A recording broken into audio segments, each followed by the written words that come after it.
All right, remain standing for the pledge. And want to say this, we have a distinguished SEC member. We can't get ours here, but we can sure get Chris Morris here. And Chris Morris, would you please say the pledge for the American and the Tennessee flag for us? Sure, I'll be glad to. Let's salute our flag. I pledge allegiance to the flag of the United States of America and to the republic for which it stands, one nation, under God, indivisible, with liberty and justice for all. Now let's salute our Tennessee flag. How many of you know it in here? Great, great. Y'all say it in the Senate all the time, Dave. 3 white stars on a field of blue. God keep them strong and ever true. It is with pride and love that we salute the flag of Tennessee. All right, thank you.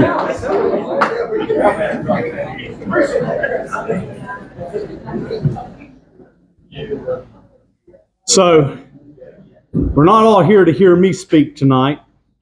So we do have a couple of things that we have to do first. Chris, would you come up and give us our secretary report, please, sir?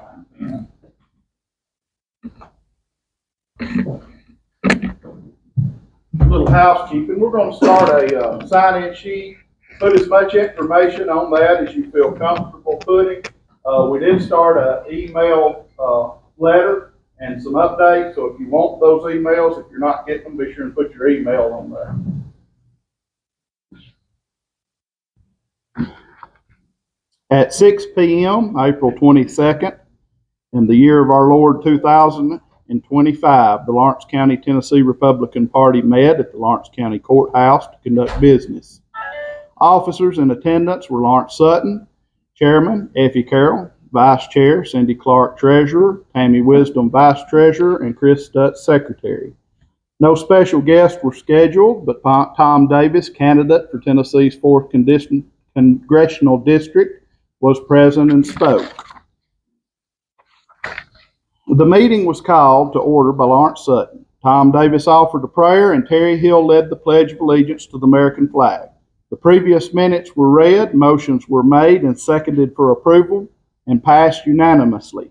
The Treasury report was given and a reported balance of $1,427.74. Motions were made and seconded for approval and passed unanimously. The agenda consisted of planning for a Reagan Day dinner and various legislation of interest. Lawrence took the podium and talked about timing for the Reagan Day event and hoped to schedule it in June or July. Brandon Taylor was working on trying to get John Rose, candidate for Tennessee governor, and Major General Warner A. Ross, II, Commissioner of the Tennessee Department of Military. Timing of the event was contingent on scheduling for the speakers. We discussed different venues and catering options and were hoping to have 200 to 300 in attendance. Brandon Taylor spoke about the desire to establish a coalition of county parties. Contacts have already been made with Murray, Giles, Lewis, Perry, and Williamson counties. The desire is to have 20 to 50 local party groups that are connected and aligned. With this, we hope to have a political voice with all our legislators that cannot be ignored. He also let us know that in May, Kip Capley and Clay Doggett will be at our meeting to address the letter our party sent to these representatives. Lawrence took the meeting and spoke about recently passed legislation, House Bill 855, Senate Bill 799, that requires county parties to nominate candidates solely by primary elections. Although we utilize primaries to choose our candidates, the local Republican parties have the right to choose the candidate they desire by caucus if they wish. This was poor legislation that is unconstitutional and will be challenged in the courts.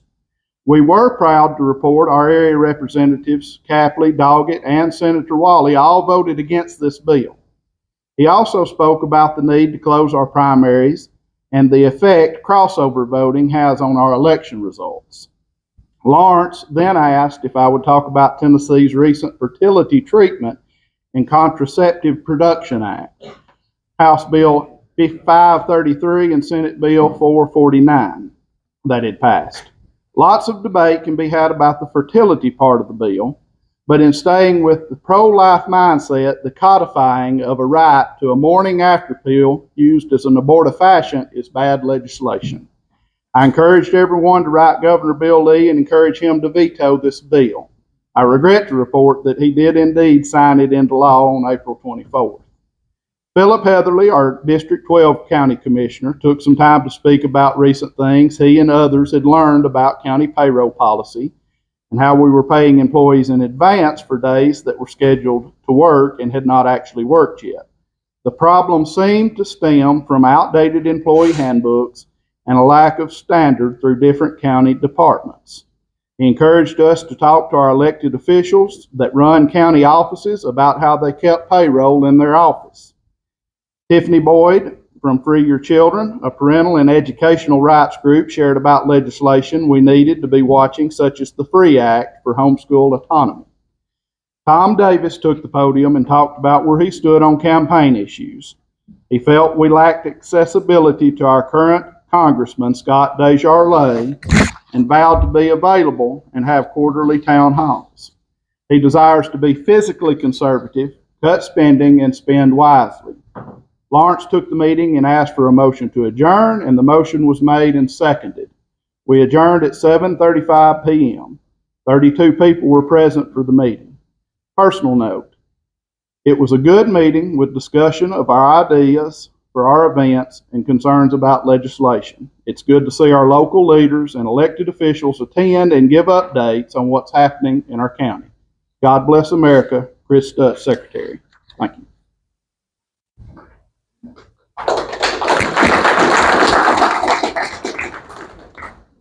Do I have a motion to accept the meeting, the minutes as read?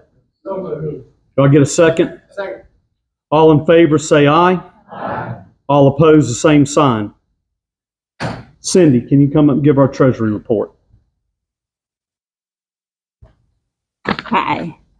Treasury report as of April 22nd, 2025 was $1,427.74.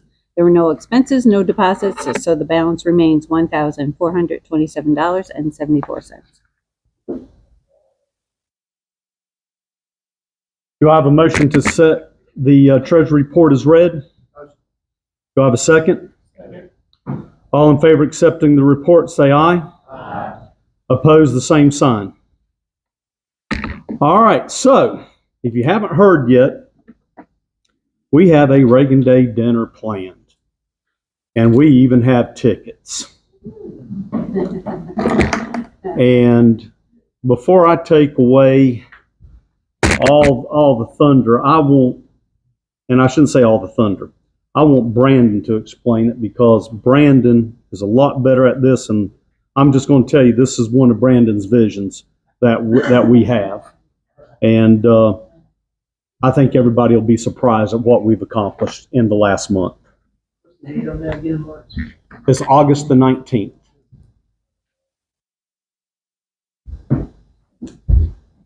I got any registered gun owners in the building? I got any pistol packing mamas in the house? Anybody here going to vote for a Republican next time we get to the next cycle? Come on, somebody. I'm not about a boring meeting. If you want a boring meeting, go here when the Democrats are here. It looks like a funeral. I'm going to tell you what we had talked about. Lawrence and I had a lot of discussion, and we didn't always agree. Okay, believe it or not, we didn't always agree. Sometimes Lawrence is just wrong if you don't agree with it. And so what we had done is we finally kicked it around enough. We talked about different venues, where we could go. We went to different facilities, and honestly, I thought it was probably a shot that we couldn't even hit. I thought we'd set the bar too high. But to give credit to Tom and Effie, they had gone down to the Keystone Resort in Loretto. And if you haven't been there, it's a beautiful facility. As a matter of fact, Mr. William Keelan is here with us. We're going to let him just introduce himself here in just a second. But we kicked around this idea about what kind of event we want to have. And so Lawrence was saying it's my vision. I've been to a lot of other Reagan Day dinners, and I'm not bashing other counties. I love going to the Reagan Day dinners, meeting folks. It's a meet and greet. It's a great time to meet folks and talk and exchange ideas. But I'm just going to be honest. I think Lawrence County has got one of the best Republican parties that I've seen in Middle Tennessee, period, hands down. We're killing it out there, and people are talking about what we're doing. So my thing is I wanted to have something that was 5-star all the way. I wanted us to bring in a dinner that was going to get attraction to Lawrence County. If you were here for our reorg meeting, we already had the spotlight on us after the reorg meeting. That was my fault, but what I thought, while we got the spotlight on us, why don't we go ahead and show how good we really are? So we are looking forward to putting together one of the greatest, I'm telling you, Reagan Day dinners that we've seen in these parts. Our goal is to pack out the house. We got 300 tickets. To be clear, we have already sold, and he just gave me an update a second ago, we've sold 194 tickets. These things are going fast, and this is in 10 days. We've had a chance. This is our first meeting since we went down and talked with them a few days ago. So our Reagan Day dinner is important, and I'm going to tell you why. We have a candidate. We have John Rose. He has confirmed that he is going to be here for that dinner. We do not have another candidate that's announced, but if we can get a gubernatorial candidate coming, then what we'll get is we'll get whoever else is going to announce. They're going to come as well. Here's my long game on this, and I've already talked to the folks down at Keystone, and they're in agreement. We want to get this Reagan Day dinner, hit a home run, and the next follow-up we want to do is we want to do a town hall with those candidates running for governor in the state of Tennessee, and we want to have it right here in Lawrence County because we want to put the candidates in front of the constituents because it matters. And it's important to be at these meetings. It's important to be at these functions. If we hit a home run, if we go in, and what I mean by home runs, we want a 5-star meal. We want a 5-star facility. It's beautiful. It's second to none in this area. I think it's probably one of the best places in Tennessee. I've been in a lot of different facilities. It's very beautiful. I didn't even know it was there. I kind of felt guilty after taking a tour of the facility. I thought, wow, this is really beautiful. I want to come here more often. But I would like to see us be able to do events there and work in the future. So this is not just a one and done event. We're thinking the long game and how we're going to get our candidates to come to our county. One of the mistakes that I feel like that candidates make is they don't come here enough. And they don't come into our county. They don't get to talk to us. They don't come to our meetings. And we've got candidates here. We've got elected officials here, and I'll make it clear. I don't hide from my views. I appreciate you guys being here. It's a big deal to us for you to come here and stand in front of a crowd of people and take questions, and that's a big deal. And that's how we get change in this county. That's how we get change in our state. Paige Walley, I didn't look over you. You're here too, brother. So no, we're glad these folks are here. It's awesome, and they come to events out in the community. But it's a big deal for them to come in and talk to us face to face. So that's the deal with the Reagan Day dinner. That's my thoughts on it. We do have tickets here tonight. They are $100 a piece. That's what most other counties have charged. As a matter of fact, some of the other folks had asked me, they said, do you think it's too much? And I won't call their name, but there's a few of the other folks in politics said, you'll never sell them all. I just talked to them the other day in Williamson County. They said, you won't sell them all. So we've already sold 190. He said, how are you doing it? I said, well, we bring the right people to the events, and our people are engaged. And you guys are asleep at the wheel, but we're gonna make some changes in the state. We're gonna make some changes in Middle Tennessee as well. My goal is this: if you don't come talk to the citizens of Lawrence County, you don't get elected. Right. I'm just being honest. Can I get an amen? I mean, if you don't want to come talk to us, then go back home. And I'm tired of candidates overlooking and they count us as a credit. They say, well, they run 85% vote for Trump. They're going to vote Republican, and they just kind of put us in their back pocket, and they go ahead and put that credit down and say they can come in here and count on our vote. I don't like that. They can count on our vote if they come meet us and talk to us and shake our hand and hear the concerns about what's going on in Lawrence County, not just ride the Republican ticket into the victory lane. So that's my goal. Any questions on this? I'll open it up. You got any thoughts or whatever? I know we're kind of speedballing it here. August the 19th. Okay, it'll be on Tuesday. It'll be at 6 o'clock. 4:30. I'm sorry. I'm getting all the details. Yes, sir. People that aren't here, how can they get a hold of it? Only thing we have done so far is we've done a small little digital flyer that my wife was kind enough to put together for us, and we sent it out, and they just started selling. We've sold probably a half dozen since before I came to this meeting tonight. They're selling fast. If you want a ticket, you need to buy a ticket. Okay, they're going to sell out. Yes, sir. I like to eat, and I've been to the wonderful establishment down there numerous times. Really good food. I'm just curious what's on the menu that night. We haven't got that far yet. Mr. Keelan, why don't you come up real quick, just introduce yourself, As he's coming up here, I'll tell you, this is a conservative Christian man. Yeah. And when we met him, we went down there, so we thought it was far-fetched for us to even think about getting an event going there. You know, we're thinking find the cheapest place, try to put something together. So we go in and we've met with William several times, and he's excited. He wants the Republican Party there. He wants our elected officials there. So I'll take it one step further. Republicans need to do business with Republicans. I'm just being honest. It's Republican-owned businesses, conservative-owned businesses. We have one here in our county, and we need to support it. So we are about small business, and I told him I'm not hiding anything. I'm going to be transparent. He laughed out loud when I said it. Yeah.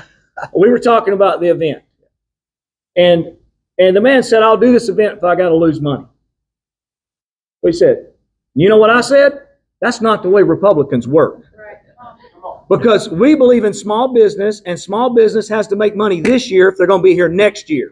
And I told him, I do not want you to lose money on this event. He started laughing. He said, I never heard anybody say that before in my life. But you know what? We should expect to be prosperous and prosper in this county, and small business should prosper. And we can do this for a nice event. I don't think it's too much. If you go to any place, you go to Wendy's now, you're going to spend $20. I've got 6 kids. If I go to Dairy Queen, it's $100. If you don't believe me, follow me to Dairy Queen. I'll let you buy. It's right about $92 is about what it costs for us to eat there. And that's getting a hamburger that's been thrown together. And we love it. What is a 5-star dinner? What is a nice facility? What is presenting Lawrence County as we are up and coming, and we have what it takes to put together a 5-star event, and we can do it here in this county. Mr. William, I'd like for you to introduce yourself and just let folks know who you are. I appreciate the invite. I'm William Keelan. I have been invested here in the Lawrence County area for about 20 years. We have assisted living here called Keystone of Lawrenceburg, also in Pulaski, Tennessee, and also in Loretta, Tennessee. We did an investment there about 5 years ago, opened up right in the middle of COVID. So you can imagine what's happened since then, you know, trying to get it established and back up and going. Tom and Effie came in, and we was up in a meeting up at the office, and the receptionist texted us up there. We was on a Zoom meeting, and I looked at Jody. I said, Jody, they're from the Republican Party. I said, go down and see if you can chase them down to bring them back in, because we want to meet them, because we want to have something going on here with the Republican Party. I've always wanted events there established from the Republican Party, and then they come in, and we sit and talk for a while, and then Brandon and them come back in. We had a meeting there, and then we had another crew of folks that came in, and we put together. They did, and I was just a participant in it, and said, I'll do anything that we need to do to get this off the ground, Reagan dinner.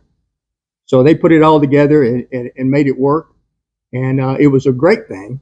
Already sold nearly 200 tickets. I believe you'll probably sell out probably tonight. Yeah, tonight will be sold out. So it's exciting to see that. The meals that we have surf and turf usually. It's either a steak, filet mignon, or shrimp, or chicken, or fish, or something like that along those lines, and the 2 vegetables, a gourmet salad, and delicious cheesecake. So it's usually a great meal, and I know you'll enjoy it. But other than that, you'll enjoy the atmosphere. We just invested in an LED wall down there, so it's got a lot of special effects with sparks and things. So Republican Party is going to be exciting this time. We're going to try to do the filming of it also down there, so it's exciting to see that. And we just thank you for the invite, and buy some tickets. See you then. Thank you, sir.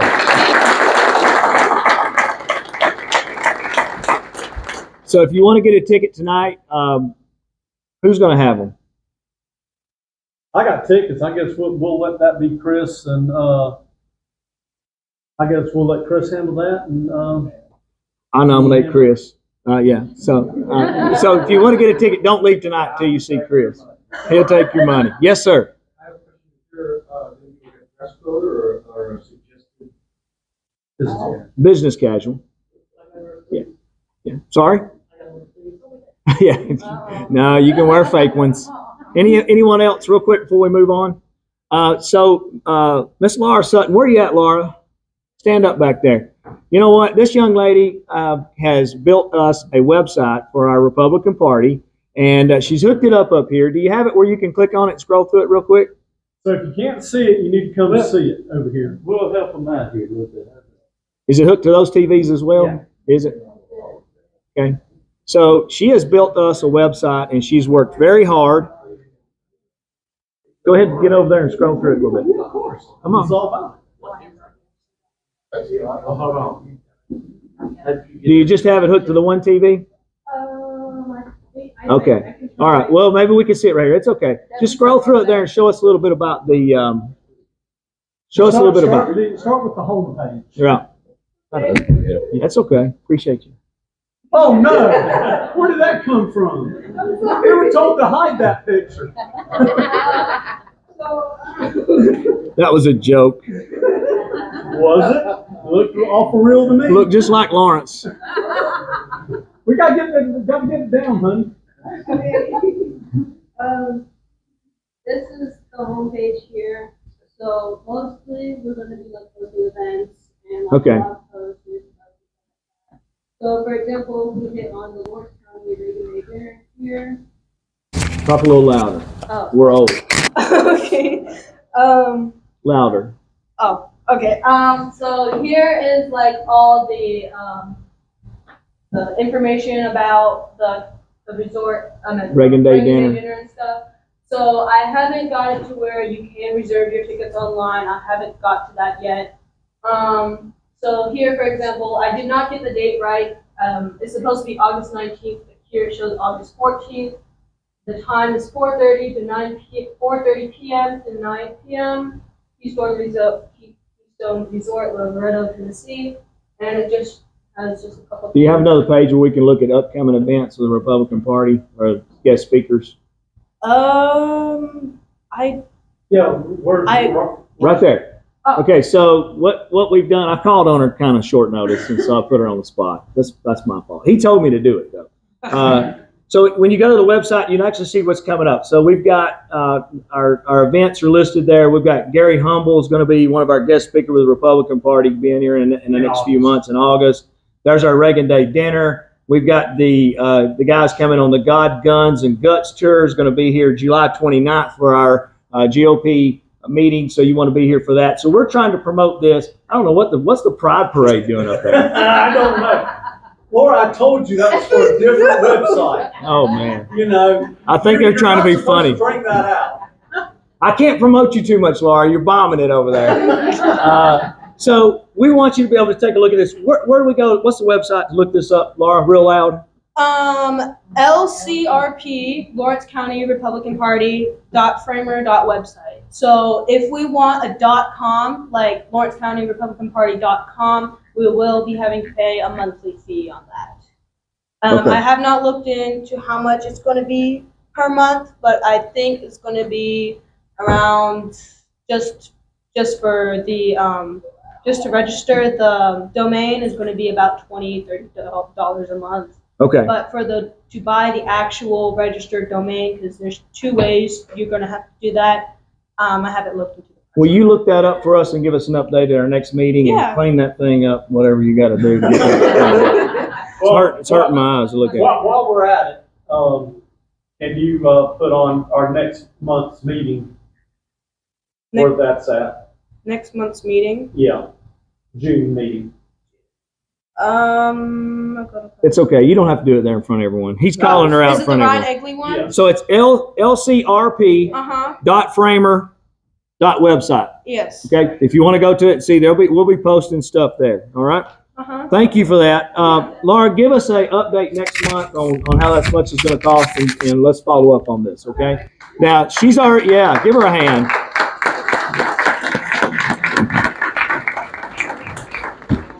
Lawrence had her put the LGBT flag up there as a joke, but he stuck her out there in front of everybody like that. You shouldn't do that to her, Lawrence. That was I mean. just want to make the point that there's no more pride money. You remember the Orlando thing and Okay. other stuff? He's trying to bring up old flame. All right. So Another thing I want to say is that Laura has worked on this for about 12 to 15 hours of her time put into it. So I really appreciate what she did doing this. It's been really great. Yeah. Good job, Laura. And the last thing I want to mention, I'm out of here. Membership. I've had a couple of people ask me about membership. It costs $5 to join as a member. If you cannot afford it, Lawrence will pay that for you. So just tell him you need the $5, he'll pay it. So we want you to sign up. $5 is a cheap membership, but we don't want people to be excluded from being a part of this. But we do need a dues-paying membership. If you've not paid it this year, we're asking you to do that. Stop by and sign up as a member, okay? Any other questions for me? All right, Lawrence, we'll hand it back to you. All right.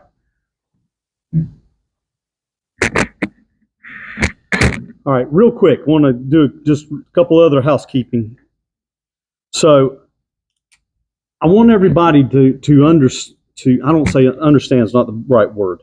I want everybody to know how blessed we are to be in Lawrence County. And the reason I say that we're blessed is because of the participation that we have among our elected officials. And if I miss you, I'm sorry, I don't mean to miss you. But we have our county clerk in here, Russ Brewer, our sheriff, John Myers, David Morgan, our county executive, Ryan Egley, who is our CEO and president of the Chamber of Commerce. We have Calvin Bryant, head of the Tennessee Extension.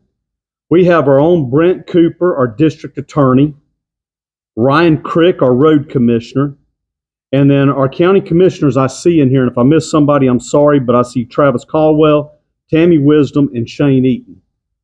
I will tell you this, if you want something done, you need to be at these meetings because you're going to run into the people that are helping to make the decisions in this county. And they are here and they're accessible to you through our Republican Party. Before I bring up our first guest, this came to me today while I was thinking what I was going to say. And Proverbs 27:6 kept coming to me. And it says, better are the wounds of a friend than the deceitful kisses of an enemy. And the reason I bring that up is too many times we look at what separates us and not what brings us together. And you know what? If I can agree with somebody 90% of the time, I don't want to tear them down over the 10%. We're all our own person. We all have our different thoughts, what we believe in. And it's okay. And as a matter of fact, it's okay to have differences of opinions. But I had somebody talk to me. I've had a couple people talk to me. How do I get more effective? How do I be more effective in dealing with our local officials and our politicians? And I'll tell you what I've told them. Treat them like you want to be treated. If I don't know about you, but if you start attacking me, then the next thing I'm going to do is I'm going to attack. So what we want to do is we want to try to figure out where we align at on our values. Because frankly, here's where our values matter. Our values matter first in God. We want to be biblically correct, not politically correct. And I know a lot of people in this room have heard me say this, either in this room or on the radio. Then we want to be constitutionally correct. Then we want to be conservative. And then finally, Republican. So I just want that. This has just been on my heart. And I'll end it by saying this. How do you get more effective in dealing with your officials?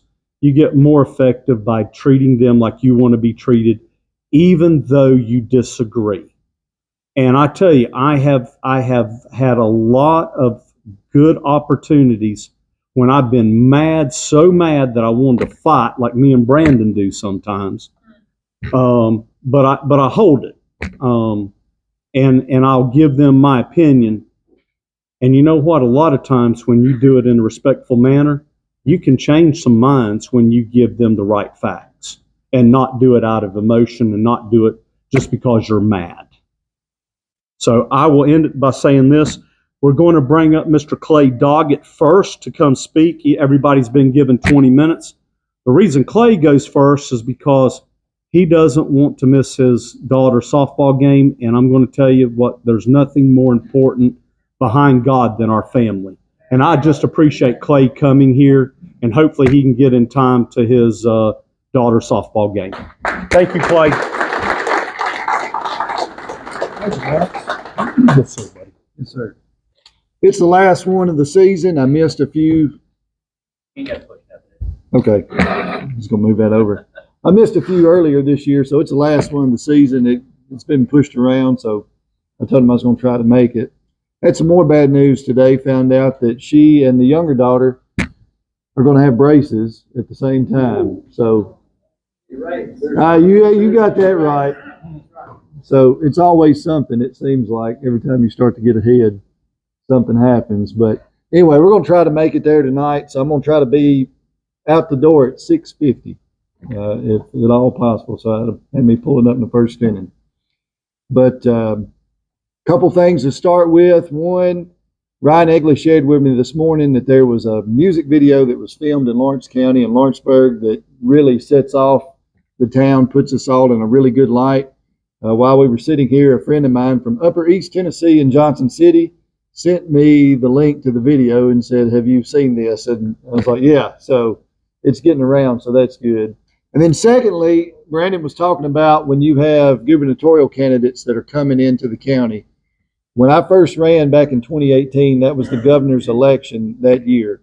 And so you had Bill Lee, you had Diane Black, and Randy Boyd were all running. And so I know of at least 12 times when they came to Lawrence County, because when they came, I made sure to be here too and see some of the crowd. So when they start running for governor, when it starts coming on, it'll most likely be during the daytime, but try to find a way, if at all possible, to be there and be a part of the crowd. That's when you really get to ask. There's some really good questions that were asked back then, but I know when Bill Lee, 3 times when he came, there was always a big crowd. When Diane Black was here, it was a big crowd. Randy Boyd brought a really big crowd when he came, so I want to encourage you to do that. On March 25th, Kip and I were delivered a hand-delivered letter from Lawrence Sutton, and we were asked to address the letter. So I don't know how deep you want us to go into the letter. I've got notes and I'm prepared to go into it, but I guess, and y'all tell me if I'm wrong, on the letter starts out, it talks about some things. I know special session is in there. It's included. There's a whole page about that. I'm not a fan of special sessions either. I never have been. I feel like Governor Lee has called numerous special sessions in his time as governor, and we know that to be a fact. He's called more than any other governor ever has called. Constitutionally, he has that purview to do that. He has that right to do it, and he chose to call the special sessions. The one this year on education and flood relief and immigration was right in the middle of session. Reasons they done that, we were already there, maybe, instead of doing it before session or at another time. I do know that there probably will be another special session called before the end of this term. Currently, we're under some litigation in federal court over a sex offender registry. It's hanging by a thread. The court may end up ruling and getting rid of the entire registry. I don't know. If that happens, we're going to have to come back in if we're not in session. Probably we'll take a special session anyway to get that done, and it probably won't be a 3-day session. It'll probably be at least 2 weeks. Since the summer of 2019, early spring of 2020, we've had 2 drafts of a new sex offender registry that we've worked on. We have not run that yet because there has been pending litigation. We want to go back through and look through it again with our partners in law enforcement, with the District Attorney General's Conference, the Attorney General, the TBI, all those folks come back in together and we sit down and rehash what has already been kind of put together as just a, in case of emergency, break glass kind of thing. But it's a really big deal. Michigan lost a great portion of their sex offender registry in 2019. And we don't want to see that happen here, because when that does happen, If it does happen, you'll have thousands of sex offenders that will no longer be on the registry, and they'll be walking the streets. They'll be working in your schools. They'll be sitting on the pews teaching Sunday school classes at churches.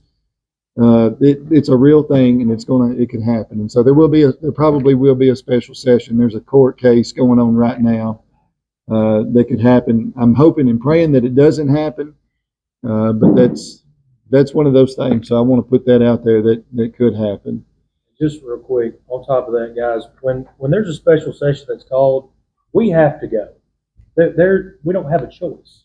We are constitutionally required. We have to go. If we don't go, they will send a trooper to our house and force us to go to the Capitol. There's no like, oh, I'm not going. Oh, I don't agree with this. So I'm just going to stay home. That's not an option for us. So a lot of people don't know that. Sidebar there, but just wanted to let y'all know they're very serious. We might not agree with them. I mean, we'll get into that later, but it's not just something that it's not really an option. I mean, even if we don't gavel in, it'll still just continue. Yeah. You know, it would take the House and the Senate both to say, you know, but we'd have to gavel in and gavel right back out, and then we'll be back to where we were in square one. So,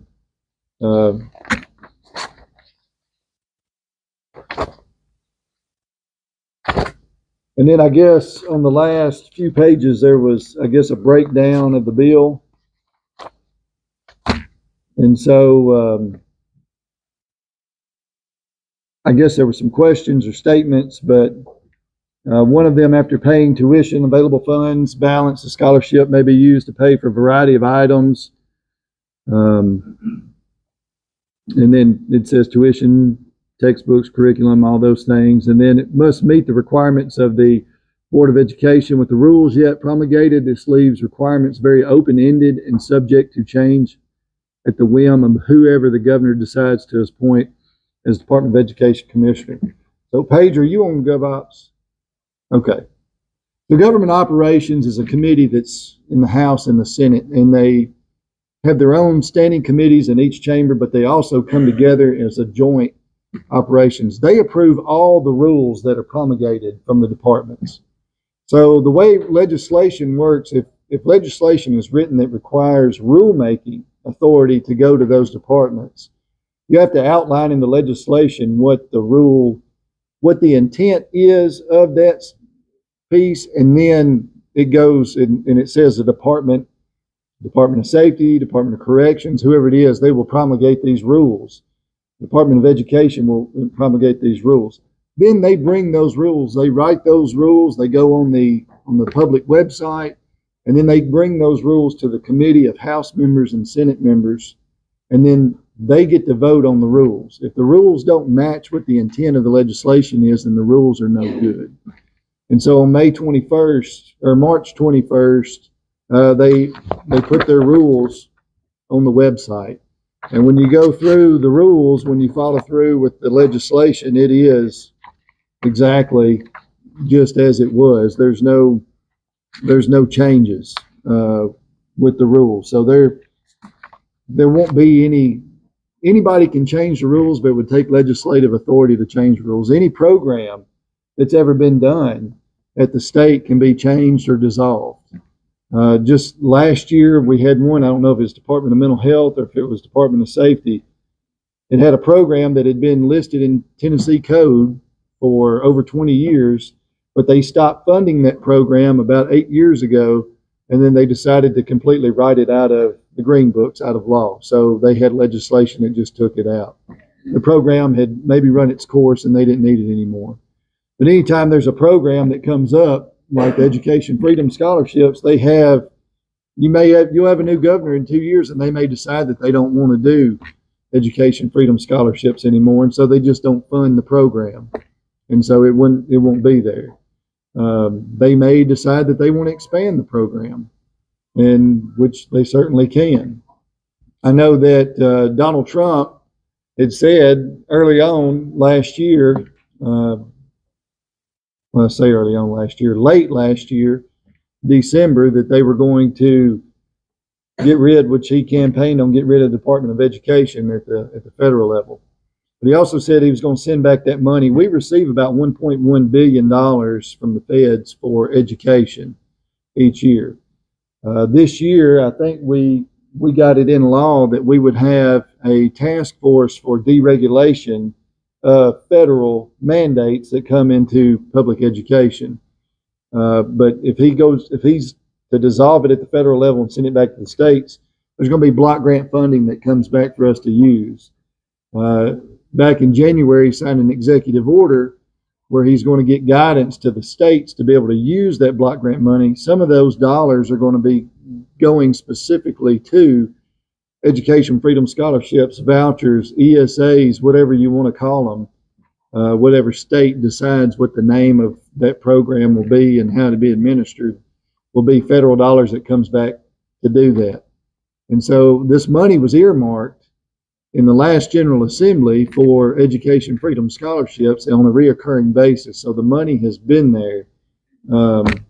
What we had this year when we come in for the special session, that money had already been allocated for that. We just needed the mechanism in place to be able to do it.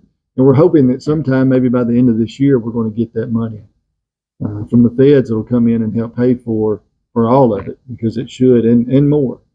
On the first day it opened up on May the 15th, within hours there was over 33,000 applicants had applied for the scholarships.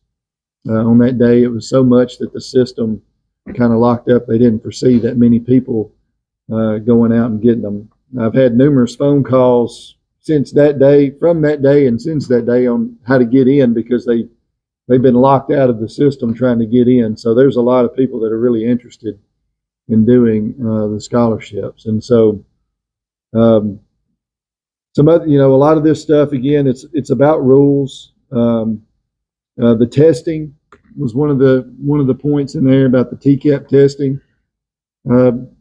Every one of these schools that participate, they're category 1, 2, and 3 private schools. And so they have to go through an accreditation process to be a registered private school in the state of Tennessee. And I think there's 6 regional accreditation agencies or societies or whatever groups that you want to call them in the U.S. The same ones that accredit colleges and universities are the same ones that have accreditation standards for private schools that you can use. And so there's certain criteria you have to meet. And the state has categories 1, 2, 3, 4, and 5. Categories 4 and 5 do not apply, are not applicable under the legislation, because they don't meet. They've got some things that we didn't want to get into. So it's just 1, 2, and 3. The schools have to apply to be a participant in the program. They have to adhere to the rules. Nothing that's going to make them, they never lose any of their autonomy. They don't have to change anything that they teach. They don't have to change any of their beliefs. That was written into the actual bill itself, and it's also written into the rules itself. Yes, sir. Question for you. 60% of students not be at grade level. Are our legislators going to do anything to force public schools to use the tax dollars? Well, we had a bill that come through a couple years ago about third grade retention to get reading up. There was a bill that passed this year that does, for achieving school districts, you get more money. So if your students are on grade level, if their reading, their math scores, all that stuff are on or above exceeds, you're eligible to get more funding. You get a bonus, it's the bare minimum standard we should expect. But if you're failing, you still get. There's other resources that we're giving to schools that are failing. We've been doing that for several years to try to bring them back up. But there's a merit. Kind of like the way the Democrats do it, like we just pump money in schools. Hear about New York, it's like $18,000 per student, and they just never get any better. So I'm just wondering what's going on in Tennessee. I know this is not really about YouTube. What's going on? I sit on the finance committee and we argue about education dollars all the time, but I mean, if I was to go out here and talk about we need to take money away from our public schools, they'd have the road ready for me on the square by the time I got back. Maybe the public school would be a wake-up call. Listen, I think they do a great job here in Lawrence County.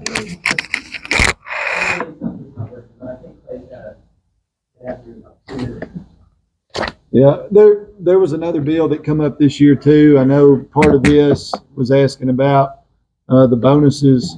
I think it's the 5th or 6th time since I've been elected that we put bonuses into legislation. Anytime we have an education bill or something that comes up, if we've got the money, we put in there for bonuses. We can only do bonuses for certified teachers. That's all the state has. So, you know, teachers are not state employees. They're actually county employees that are on state.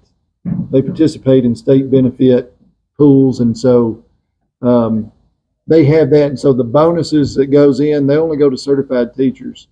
When it goes to the counties end up a lot of times dispersing it amongst everyone: aides, cafeteria workers, bus drivers, secretaries, bookkeepers, all those folks, and so it gets whittled down. And so, but that was one of the avenues in there. But there was a bill this year that passed that said that there would also allow counties to start a merit-based system for teachers. So you could, if teachers score higher, their students are achieving whatever, the county can do some type of incentives. I don't know if it'd be financial or what. Yes, ma'am. Can you tell me how accepted category for homeschooling?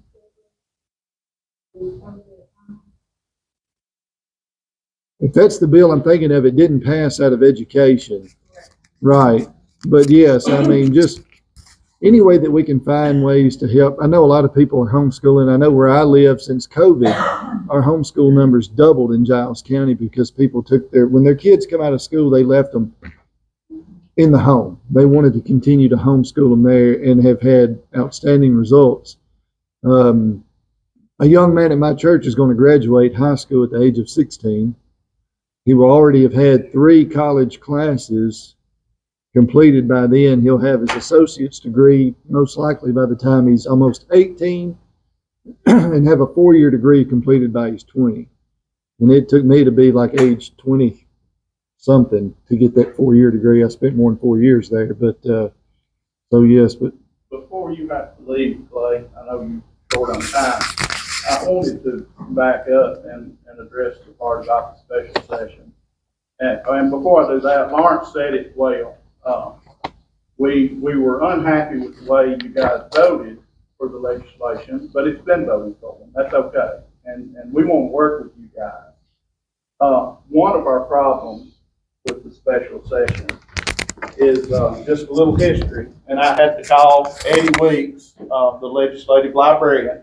In 228 years of Tennessee state history, we've had 67 called extraordinary special sessions. Extraordinary meaning unusual, an emergency, something very special.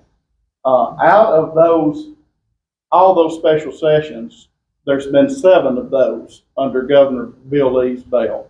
10% of the special sessions that have been called in the history of the state of Tennessee have been called under Governor Bill Lee. Second to only John Sevier, our first governor in the first 13 years of the state of Tennessee, called 6, I believe. We understand that you guys can't do anything about that, and that is certainly within the governor's purview to call special sessions. What we have a problem with is calling them so frequently for things that he designates as special legislation that he wants passed, and manipulating the system, using the time frame to do it quick and push it through, and being able to select the committees again and pulling people off committees that we know won't support the legislation, putting people on the committees that we know will support the legislation. So the manner in which the special sessions are conducted is our main area of concern. We understand you guys have to be there.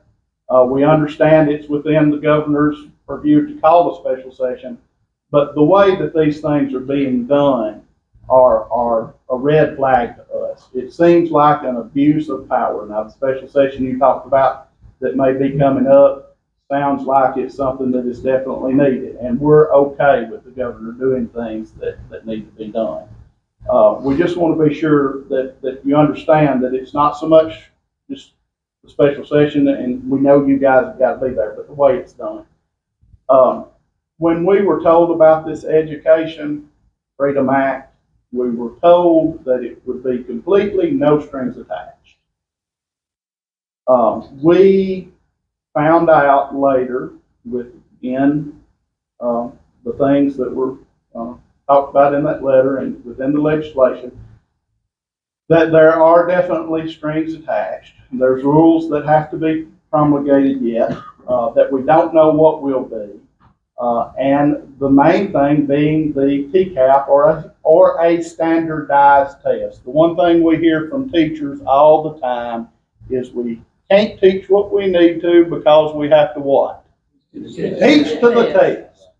So we put that same burden on our private school students that decide to accept this money.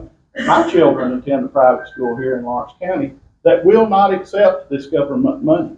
They say, we won't take it because we don't want the strings attached. Not only that, and somebody made the point that this is in the Republican Party platform, that we want school freedom and we want school choice, and it is. And we do support it, but it needs to be done in a manner in which we find attractive. And one of the main things that a conservative finds attractive in school choice is competition. And the way that this was written, not only when the student leaves the public school, and I take the scholarship to send the student to a private school, not only am I paying for that student in the private school, I'm still paying for that student in the public school. The money doesn't leave. That takes away the ability or the fact of competition for public schools to compete against private schools. That's something else that was wrong. And the other thing that we completely disagreed with was the pay raises for the teachers. Not because we don't want our teachers to have pay raises. Don't misconstrue that. We support our public teachers. I run a business, many of you in here run a business, to take money and spread it out among all of our teachers just in one swoop and reward the good ones and the bad ones doesn't make business sense. You don't reward the bad employees that just show up and barely get the job done, along with the good employees that come in early and work hard and make the children want to learn.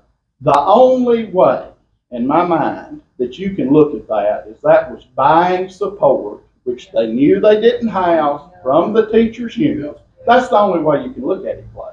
Well, If you want to give teachers raises, don't put it in a bill that changes the makeup of our public education system. Do that separate. Why attach it to this bill? Not only did they do that with the money, they took the gaming tax and took that money, some of that money, 80% of that money, I think, and moved it over into a account that says we're going to give this money to your LEAs and your school boards for building programs. We're not against building programs. Lord knows we need it in Lawrence County in a bad way.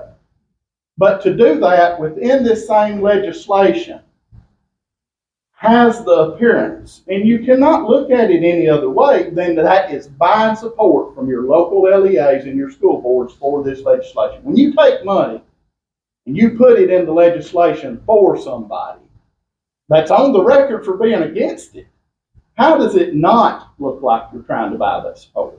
And that's something else we had major concerns with. And I know you've got to go, so I'll let you. You can speak to that if you want to. well, there's a lot to speak to on that, but at the same time, We take legislation, we put 3 or 4 things into it. Yeah, that bill could have been 4 things, all different, and I would have been completely fine with that. But it was all in one big package. How do we keep it from being one big thing? How can we help you? How can we help y'all make this better? Well, I run bills myself that I write that I have 3 or 4 things in, because you can put them all into one thing and they all are in that same area, and so we just run them. But if people, you can do amendments, you can amend things out, you can take things out. Yeah. We appreciate you, my friend. Yeah. There's a little girl that needs her daddy. That's right. Yes. That's right. Get out of here. Yeah, Kip will be here and Paige will be here to answer questions. Just to take the left to us.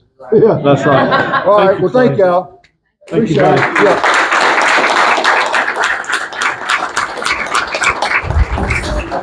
buddy. Yeah. All right. So next we're going to have Paige Walley, our senator, come up and speak to us. And Paige is actually, as soon as he gets done here, he's headed down to Florida for a much needed vacation with him and his wife. I did have an omission. I forgot to recognize that we have the vice chair of Murray County here with us, Miss Lana Hines, and I want to thank you, Lana, for being here for Murray County. Thank you. All right, Paige, platform's yours, buddy. Thank you, Lawrence. Thanks, everybody. And my wife is circling the parking lot. She told me she was going to drop me off, go to Walmart to get some stuff, and we're headed to the Gulf of America right after this. So we're excited about that. But Lawrence, thank you and the Republican Party here in Lawrence County. This is you don't realize it unless you travel around and see a lot of county Republican Party gatherings. This is big. Now you think about it, this is a non-election year. We've got this kind of crowd, this kind of enthusiasm. So that's a real testimony. You know, Lawrence, Brandon, Chris, all the officers, county elected officials, everybody. So thank you for what you're doing. It is a great honor to serve as our state senator in Nashville. And I'm going to talk just for a few minutes about some things I think that we have achieved that you'll be proud of. And I'm going to use your own outline over here that Laura put up for us just to touch on some things so that you'll feel really good about that. But something Lawrence said I think is real important to me to state. You want to influence, as you should, legislation that impacts policy, that impacts your life. We are going to come to you always and talk to you and listen to you, more importantly. But just as he said, the degree to which you will develop relationships with Kip and Clay and myself, and just have conversations. And Lawrence and I, we probably talk, a few times a week, texting. He and his family came up to Nashville. I got to host them, one of the girls on the Senate floor. But we talk about things. We don't always agree. But I always value your input about why you think as you think. And I appreciate when you listen to me about why I might think as I think. And then a lot of times that'll be persuasive. I'll change how I'm looking at things because, one of the Republican heroes of Tennessee, Howard Baker, said, the other guy just might be right. So you need to listen to him. So with that, I want to just talk about a few things that I think that we have done in the legislature that you'll be proud of. The first one I want to touch on over here, you've got protecting life. And I want to broaden it just a little bit. I spoke on May the 5th at the Lions Club here in Lawrenceburg. In that day, I had gotten an alert from our Department of Children's Services. I used to be the commissioner of the Department of Children's Services years ago. I actually created the Department of Children's Services when I was in the House of Representatives back in the 1990s, a real long time ago. Every time a child who has been abused or neglected and brought into foster care dies, we're alerted. We being the legislators that represent that district. That May the 5th, that day, as I was coming to Lawrence County, I got one of these alerts. And it said, a little girl by the name of Ellison M. had died in Murray Regional Hospital. She was 4 months old, and she had been born fentanyl addicted. She had a number of developmental issues as a result of that drug exposure, and she perished. Now, the only reason I say that is not to be a downer, but is to say protecting life is a big deal here in Tennessee. And it's beyond simply how we almost always think about it, and that is, are you pro-life or pro-abortion? But it's taking care and getting rid of the scourge of drugs here in Tennessee, where we have mamas and daddies using drugs and exposing unborn infants to that. It's in taking these little ones and giving them hope. And I got to tell you something that I did that night. And David, I think you'll appreciate this as a preacher. In my Christian walk, I pray, as you do a lot, but I even pray to people that have gone before us. Not asking them to perform miracles, but to say to my mother, pray to Jesus for me. I believe people pray in heaven. I believe that we're surrounded by a balcony of witnesses that's cheering for us and praying for us. And I said, look for this girl. I know she's being celebrated in the arms of our Lord, but I hope there's a celebration for her because of the tough start she got. We work on those kind of things in the legislature, and I'm very proud of that. My background is as a clinical psychologist, mostly child and family work. And so I've had to see this a lot more than I wished I would have. But that's important. Economic freedom. We in Tennessee, do you know this? We're the least taxed state per capita in the nation. Right. We are the least indebted state per capita in the nation. We have a fully funded pension plan for our state employees and teachers. We balance our budget every year. We put money into a rainy day fund that now is up to about $2 billion. I have a little problem with that. I think we could invest some of that a little better on some other things. But I'm going to tell you some other things. We have the finest and rated, and this isn't just us bragging on it, election integrity. The best in the country. We got a real good one here in Lawrence County. Let's give Chris a hand. Yeah. So we do. We've got a great election director and commission. We do things right here. So you can be proud of that. We do protect and encourage small business like we heard about earlier. We do look out, for making sure that our religious liberties are protected always. We prayed at the beginning of this meeting. In our Senate, and I know in the House, we pray before every session. David Morgan's prayed for us before. T.R. Williams prayed for me in the Senate this year. Brandon has prayed for us before. We pledge allegiance to the flag, and then we do what you just heard. We have a salute to the Tennessee flag that if you don't know it, I encourage you to learn it. It's a wonderful, wonderful bit of history and importance for us.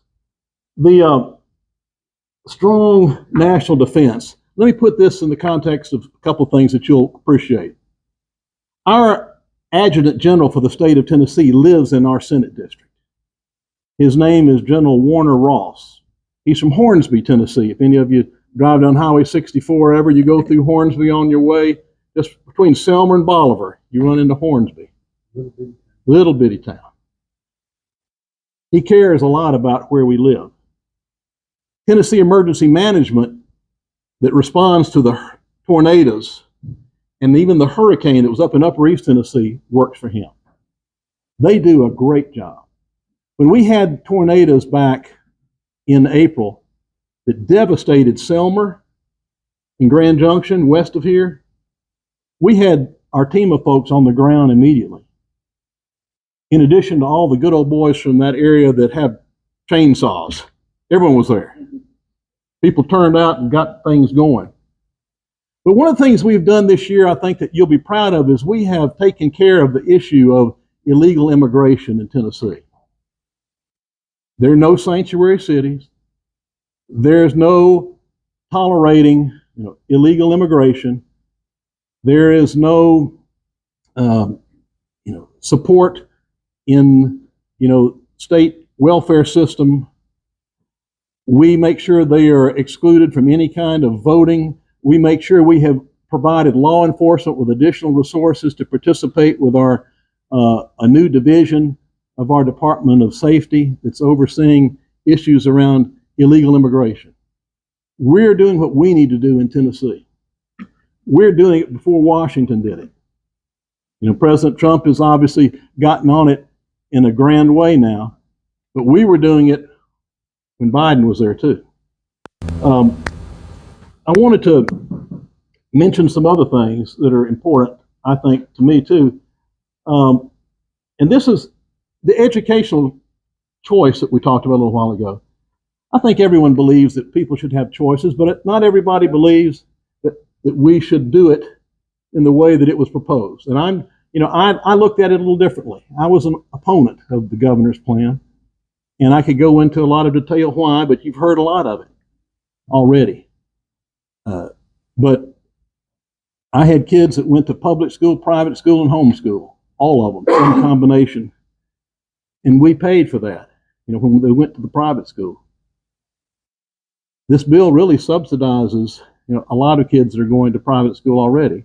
And that might be fine. But I'm just telling you, I won't go into it because I've got friends that voted the other way, and I'm not, going to do that right now, but I didn't feel comfortable with it. I was very proud, though, that we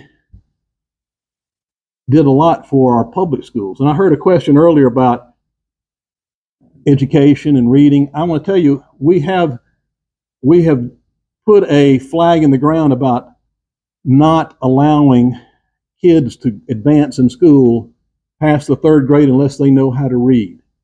It just happened to my grandson. I get calls regularly about this, but any of you have 3rd grade children or grandchildren, they have to take a reading readiness test. My grandson didn't pass it. Took it a second time, missed it by 1 point. So he's going through the remedial opportunities that are there to make sure that, up until grade 3, you learn to read. Beginning grade 4, you read to learn. If you don't know how to read by 3rd grade, you're going to be darn lost beginning at grade 4, and then we're going to see you progress through, and you're going to get out, and we're going to have done you a world of hurt because we didn't care enough to say, we've got to get this right and not let you advance because we're afraid we'll hurt your feelings. It's okay sometimes to say, no, this isn't right. This isn't ready. We're going to do more and make sure you're going to succeed. I wanted to talk about the biggest thing to me that I did this year personally, and that has to do with the terrible condition of Tennessee's roads. And it might not be an issue for you here in Lawrence County. But let me tell you this. Today, I just paid $2,500 on my wife's car. I didn't think I was going to make it because her car broke down. They told us that the axles had to be replaced because of all of the potholes and the rough roads that vehicle had been up and down. I mentioned a little while ago, had that rainy day fund, and it's a wonderful thing. And something else that we're good at, we don't, with our road program, we don't go into debt to build roads. It's all done with gas tax. But here's the problem with that. Here in Lawrence County, there are a lot more people living here now than there were 10 or 20 years ago driving those roads. Cars get a lot better fuel efficiency than they used to get. You don't have to buy as much gas as you did to do the same driving.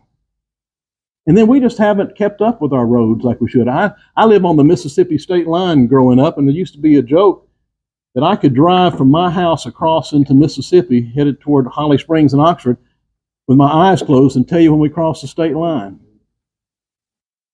I still can, but it's the opposite now. Their roads are better. So I was able to get through this year something that we had not had before. We usually pay for road improvement out of our general fund, just our sales taxes and others.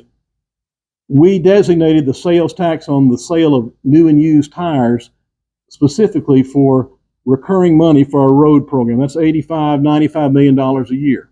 Now, that's not going to go a long way. It's a start, though. That's the biggest issue to me that we face as Tennesseans is our crumbling infrastructure. Roads, wastewater systems, water systems, those kind of things that you don't see. They're not sexy, but if you don't have them, you know it immediately. So we're taking care of that, and we're going to put a lot more. We put an additional $1 billion in this year for our roads, but we're $30 billion behind just in maintaining the roads we've got. So I kind of got on us this year, and I'm going to keep doing it.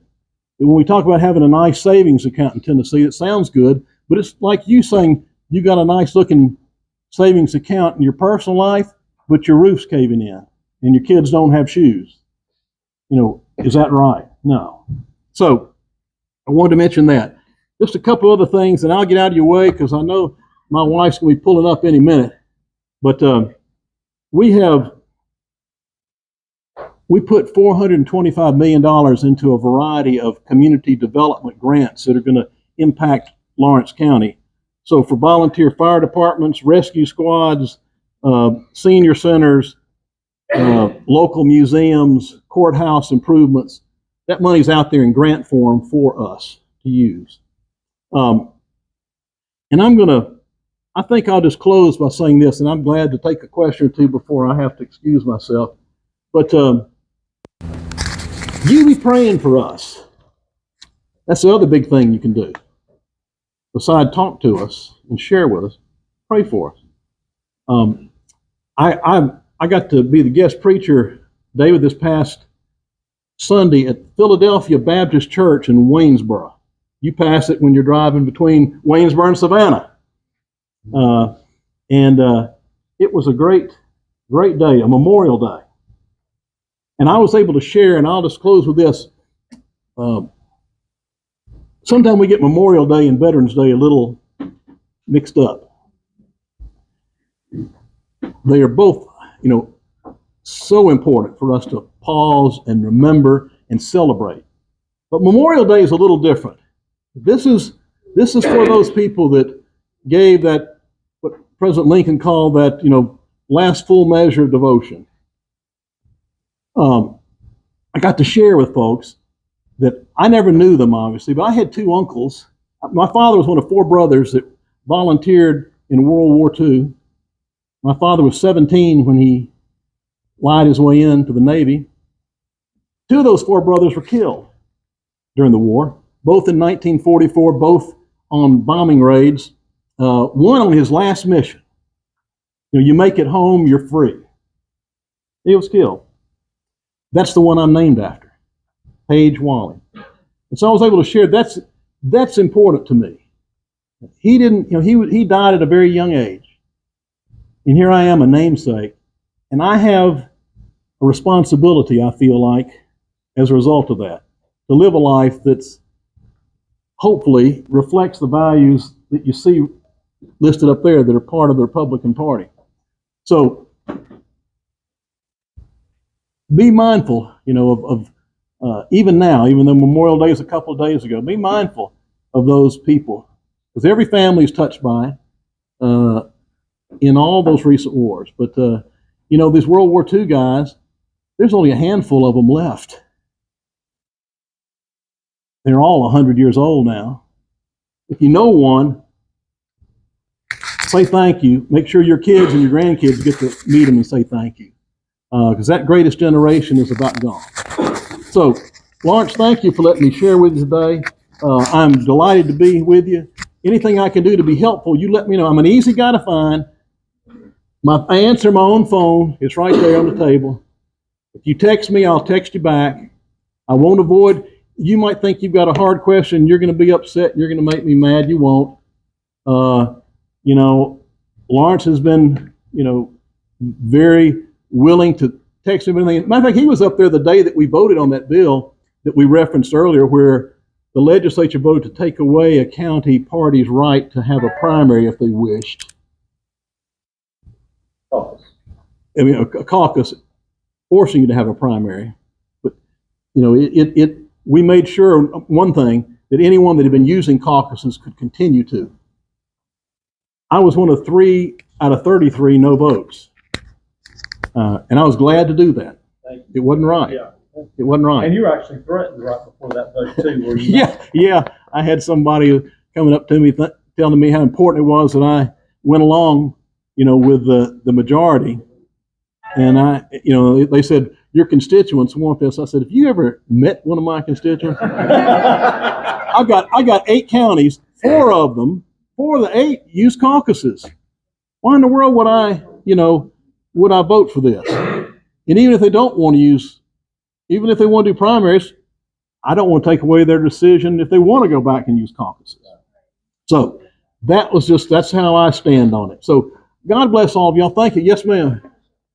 Okay. What are the chances of Tennessee closing or requiring voter registration for the party? You know, are we going to bring that back in that session? I don't know. I don't think it will this year because, you know, there's an election on the horizon. I've got some feelings about that I've shared with Lawrence, and I'd be glad to talk to you offline about it. I don't have, because it's very involved. I have some thoughts about it that, you know, might give you a new way of looking at it as to why it might not be necessarily the best thing unless there's a lot of additional changes going on. I'll give you one real quick example. I'll try to answer something real quick for you, but I ran for state senate in 2020. I was not the party in crowd's pick. You know, believe it or not, Republicans kind of get behind and put their thumb on the scale sometimes of people they want or things they don't want. Yep. I had, I think it was 16 incumbent Republican senators that contributed to my opponent. Now, why am I going to say, well, let's just do a party primary when I've got people that are, you know, already putting their thumb against it? Why do I want to just say, okay, you do anything you want to do? I'm not going to let the smoke-filled back rooms control things. So I'll go into more detail another time. Lawrence knows all of it, but there's some reasons. Yes, sir. So I'm going to hit you with a double. You might not have time for that. And Kip, it's going to go for you too whenever it's your turn. First of all, speaking as the president of our local chapter of Tennessee Right to Life, what can you personally do in your capacity as an elected official to push toward complete abolition of abortion in our state? And secondly, more just a personal thing, what about pushing toward the complete constitutional carry of firearms in our state? That's right. And that'll go for you too, Kip, when you get your turn. Thank you. Well, I mean, obviously abortion is not only outlawed here, but you can't even, I don't want to debate right now. It's outlawed here. You can, if you chose to go somewhere else out of state, I suppose you can do that. Now you can't, it's illegal for someone to be coaxing others to do it, transporting them to do it, Planned Parenthood engaging in that kind of, a workaround. That's illegal too. Only if they're minors. Mm-hmm. Yeah. I've seen ads on Facebook saying, don't come see us at this specific doctor at Murfreesboro, and we'll let you know if it's a potential etopic. Yeah. So we can. There's definitely workarounds. Well, you pass any law. When I was growing up, there was something called radar detectors. Mm-hmm. So when you were speeding, you could tell. Well, guess what? It got to be a technology war. I could pick up the cops, then theirs got better, and they could nab me before mine would pick up. There's always people that want to lie, cheat, steal, and do wrong. You can't outlaw sin, but you can do your best. All now, murder is outlawed, right? What's that?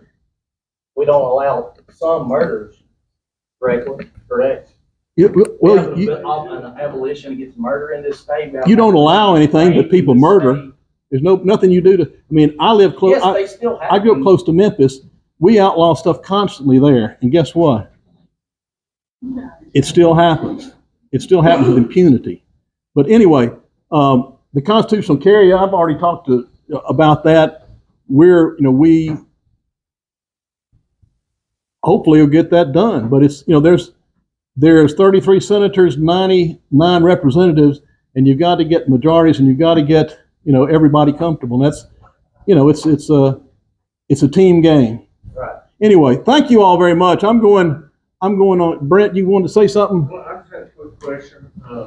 Governor Lee used his first veto this year. He's been in office, 7 years, and he just vetoed his first bill, and that was a bill that would have made it tougher for criminals to make parole. A little background: one of the first things Governor Lee did when he got elected was he made it easier for people to get parole out of prison. He made it tougher for us to keep people in prison when they came up for parole. So there was a bill that came through the legislature this year that corrected that fixed what the governor did back then and returned it back to where it was, where parole wasn't just an automatic the first time you came up for it. And that bill passed the legislature, and Governor Lee vetoed that bill. I didn't ask Clay about this because I spoke to him on the phone. When I talked to him, he talked like there was going to be no problem in overriding the governor's veto. However, I just recently found out that Senator Rose, who was a sponsor of that bill to fix the problem with parole, has now said that he's not going to support an override of the governor's veto. So I guess my question for you is, where would you be on that, on overriding the governor's veto on that bill? Well, if we voted for it, I probably would vote to override it. But if he's not going to do it, then that's that. It'll have to come back up. And that's I guess the second part of my question is, and that's just my ignorance on how the legislature works sometimes. Is Senator Rose the only one that can push for the veto? I mean, to override the veto. Since he was the sponsor. It's his bill, yes. So he sponsored. He'd have to bring that back up. That's my understanding. And I assume you haven't spoken to Senator. I don't know Senator Rose. He's a great guy. He's a very godly man, but I haven't spoken to him about his reasoning about it. I just wanted Thank you, Brent. Appreciate all you do too, because it's a hard job that you've got. Real hard job. He covers Wayne County, which is in our district too. Hey, thank you all very much, and I appreciate you letting me do this. I'll send you a postcard from the Gulf of America.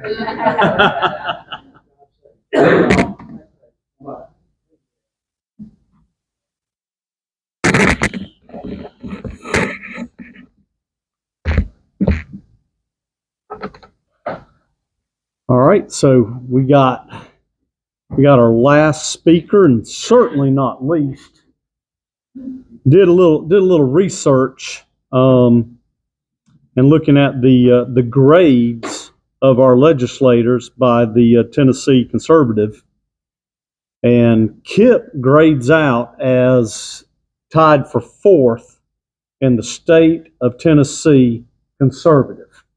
So I want everybody to know, Kip graded out 4th. I'm going to tell you, he probably should have graded out first, but you know what? He's only been there a couple of years, and they go and look at other votes from other years as well, not just the last couple of years. So with that said, I am going to introduce our own Kip Capley.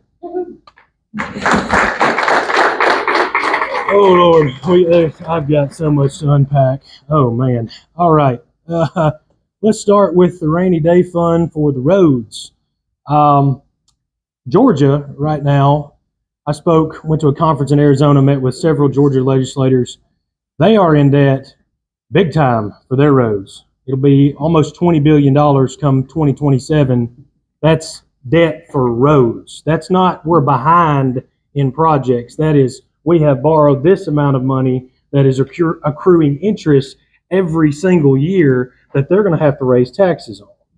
My goal this past session with Chairman David Hawk from East Tennessee, we worked a bill to move some of our funding that has to do with the wheel tax and several other things to kind of rework the way that our money goes to where our roads are. We also put another $1 billion in.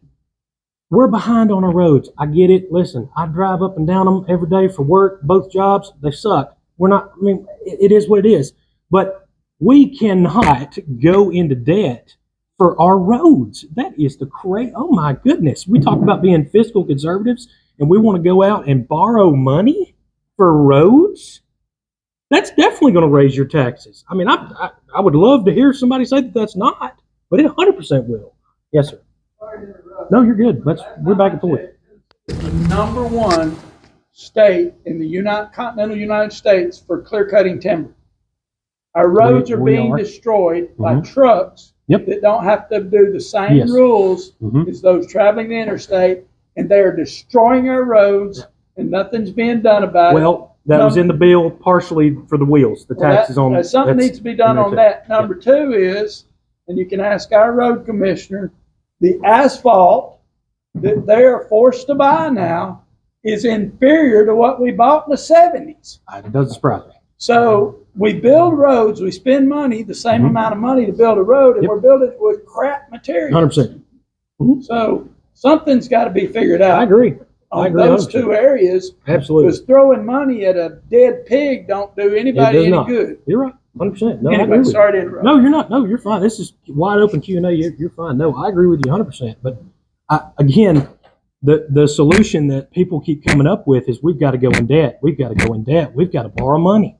That we cannot do that. I mean, I'm sorry, but that is insane. Second thing, question about the governor's veto. We'll pass it. We'll override it in the House, 100%, no doubt about it. I'm pretty sure. Now, I don't want to talk out of turn here, but I have to double back. I think if there's a co-sponsor on Rose's side, if he lets them do it, then they can carry it. I think. I don't know that for sure, but I think that's how it works. I will double check and get back with you on that side of it. The abortion / guns. I voted against the IVF bill. I don't know how many of us voted against it. I was a no.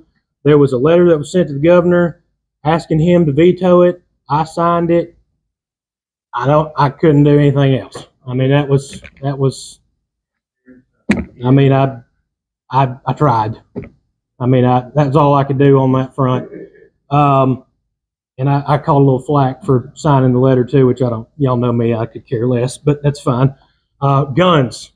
Carry a bunch of gun bills. I've been on the long gun bill every time I've been there. I've been a co-sponsor. I've helped whip it. I was on the Civil Justice Subcommittee and the full committee last time.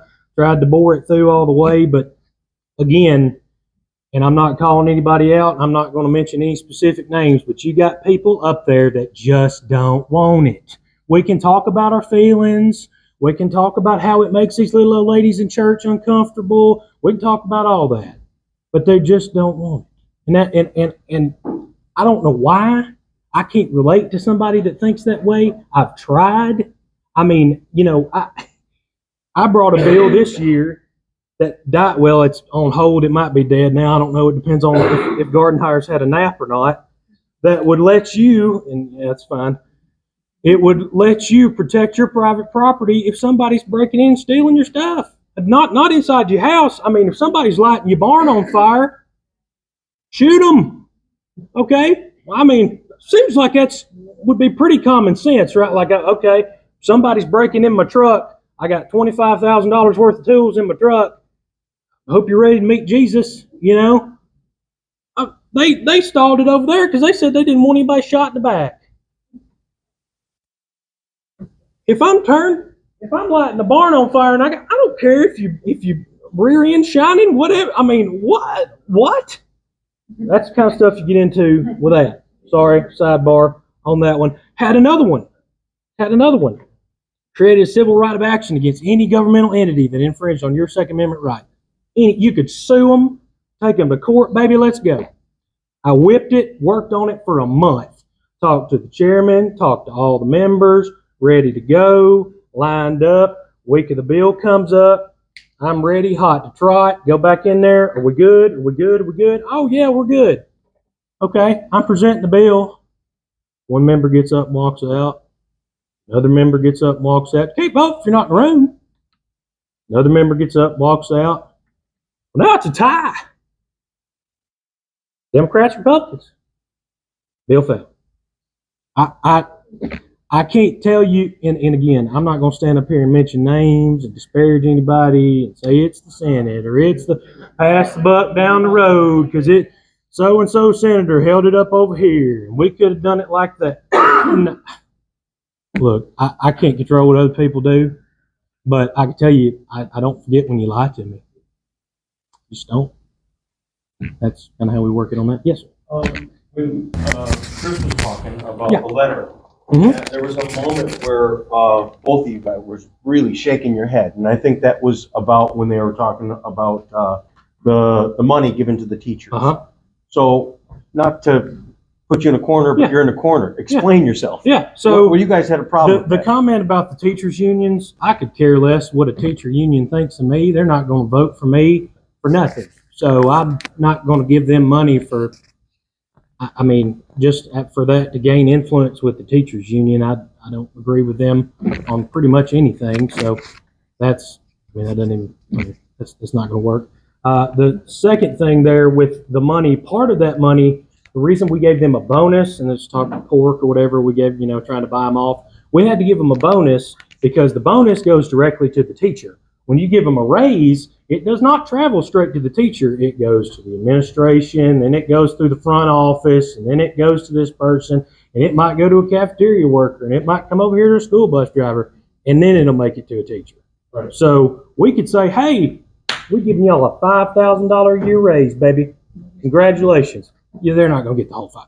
But the issue is not necessarily that how it's, because that could be given, but that way, but the fact that it was padded in that bill.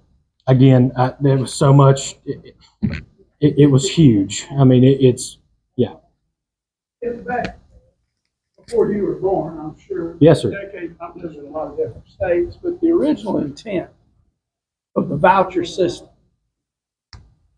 the earlier people that wanted to start this, is you take all the funding that's going, whether it's public, basically it was all public schools, all the funding, and then it's divvied out based on where parents want to send their kids. So if 50% of a public school, kids didn't want to go there, wanted to go to private, they lost immediately that 50%. That's the way business works. And the only way to get schools any count is to bite them in the pocket. And that's the only way it'll realistically work. But to give vouchers to people and not pull it from public schools is totally ridiculous. And number two, we talked about, I've heard people mention about all wonderful how our schools are doing so good with reading. Well, and it ain't just our state. Have you looked at their writing? These kids can't, in the 4th grade, can't write anything legible, period, because they're not even teaching them how to write anymore. So anyway, our public education system is flat broke. It ain't worth 2 cents. I'm sorry, if there's teachers in this room, about 50% of the teachers don't even need to be there. They're only there because they know they can get a check for laying around looking like pigs that came out of a wallow. I'm sorry, but that's how I feel. Very descriptive. I'm just disgusted. I've raised 7 kids. I've got grandkids in school, and I'm totally disgusted as to what I've watched happen the last 50 years with my own children and grandchildren. I mean, I was upset with the voucher bill because we kept money for the public schools too. I mean, but again, I can't. Here's the way I look at it, right? I understand it. Go ahead. Sure. Yeah.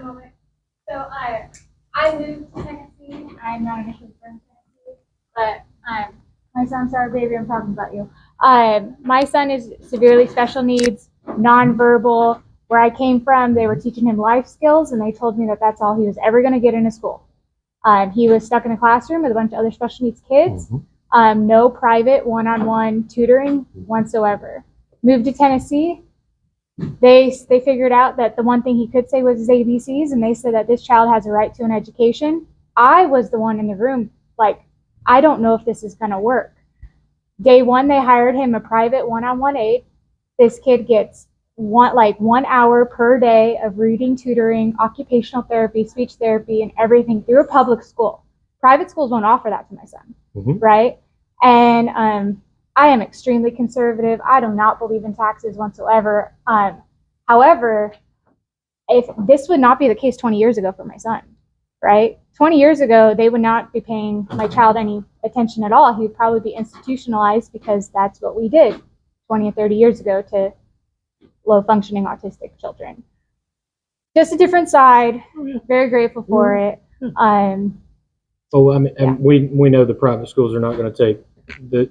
No, I've tried. It I wanted my more. son to go to a private school, but they didn't have the occupational and the speech and all if of he the things that my son averaging would a need. double and. So as much as like I want to save on taxes and everything, it's just a different viewpoint. And I mean, my son, who is completely nonverbal as of last year, is reading to the point where they were able to pass him to first grade and actually reading. Like he could read. Wow. It's Very amazing, good. right? Yeah. That's And that was through the efforts of those teachers and those aides. Very good. Oh, That's that's all. a good point. Thank you for sharing that. Yeah. Oh no. Go ahead. You and you and you. Mom. I'll just counter what you said. I came from Williamson County. I moved, and my children were born in Franklin, and I moved from Williamson County to Murray County, specifically because those great schools that were so fabulous failed my son, who was autistic, low functioning. We put him at Agathos, classical school, where he actually excelled. He's in DC now. He goes to the Citadel. He had an IEP in public school, didn't have any when he went to Agathos, was taught, and it was a struggle. I'll just say, it was tough. My other son, we homeschooled. But we had to get out of the public school system. For as much as they tell you that certain schools in this state are wonderful, don't believe it, because it's not true. If they're not following their IEP, that's federal money. If they're not following the IEP, they're breaking, it's a felony. And they have a 504, and there's follow through for that. So the whole point is that it is broken in Tennessee, and we need solutions. Why we need school choice. What works for one child might not work for the other. Yeah. School choice. School choice. School choice. Same thing. But again, here's the way I look at it, and I'll go back to what I was talking about earlier. When I look at a bill, there are things in it that I don't like. I can raise my concerns 100%. And do we get them changed sometimes? Yes.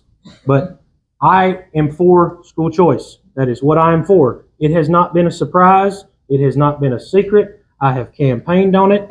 The last primary I ran in when I first started this wonderful journey, God bless us all 4 of us were for school choice. Got up there and they run ads and did money for $40,000 for one of my opponents. I mean, it's not, I have to look at the concept, the whole bill, and make a conscious decision on where's my district, and there's nothing that people call me and they're like, well, you know, I know that none of your constituents are for this. And I'm like, oh, really?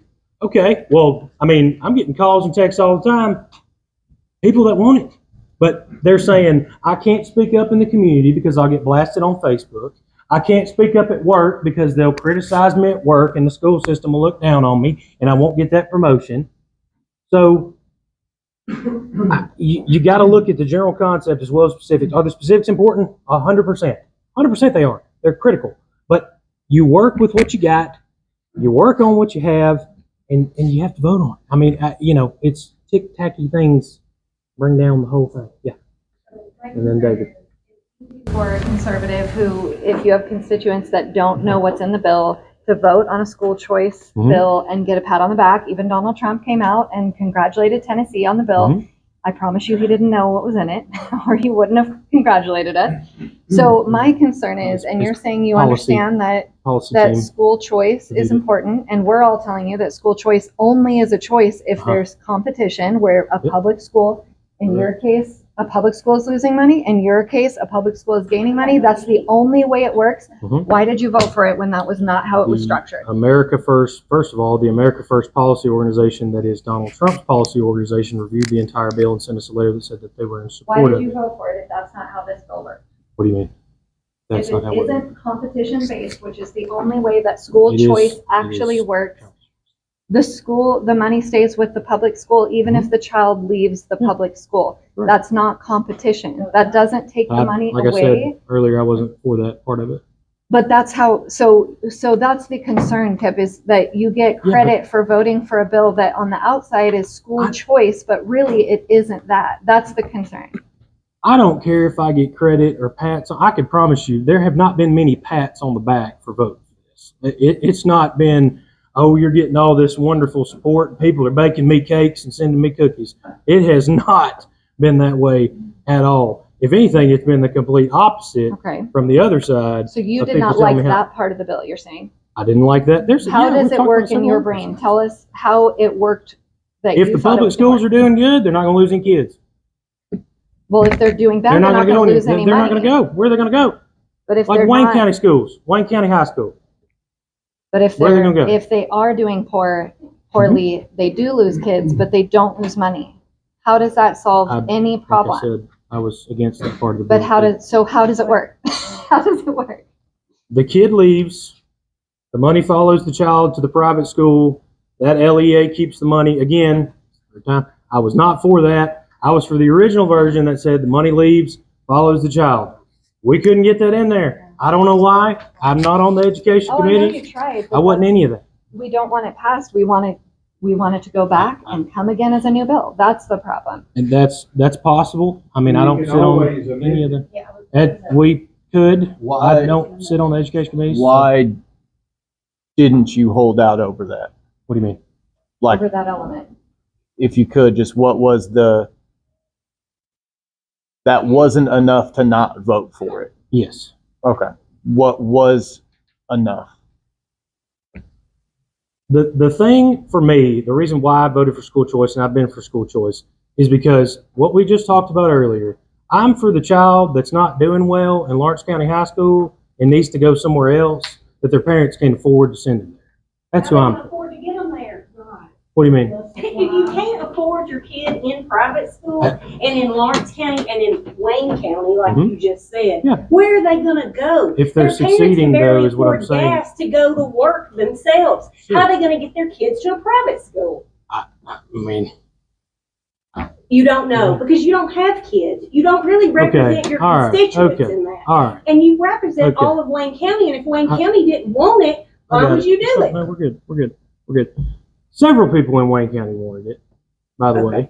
Several people in Wayne County wanted it. Yeah, that's not The what you reason I just said. supported it, Wayne County's doing good. Their schools are doing good. The kids are not going to leave. Where are they going to go? If your kid's doing well, why would you take them out of the school that they're succeeding in? Why are we punishing the kid that's not doing well? In Wayne County, there's not going to go I anywhere. can't. They can't go anywhere I can't else. help that. I can't build them a school. But you're missing the whole comprehension of what I'm trying to say. So it's fine. Okay. Just keep going. Yes.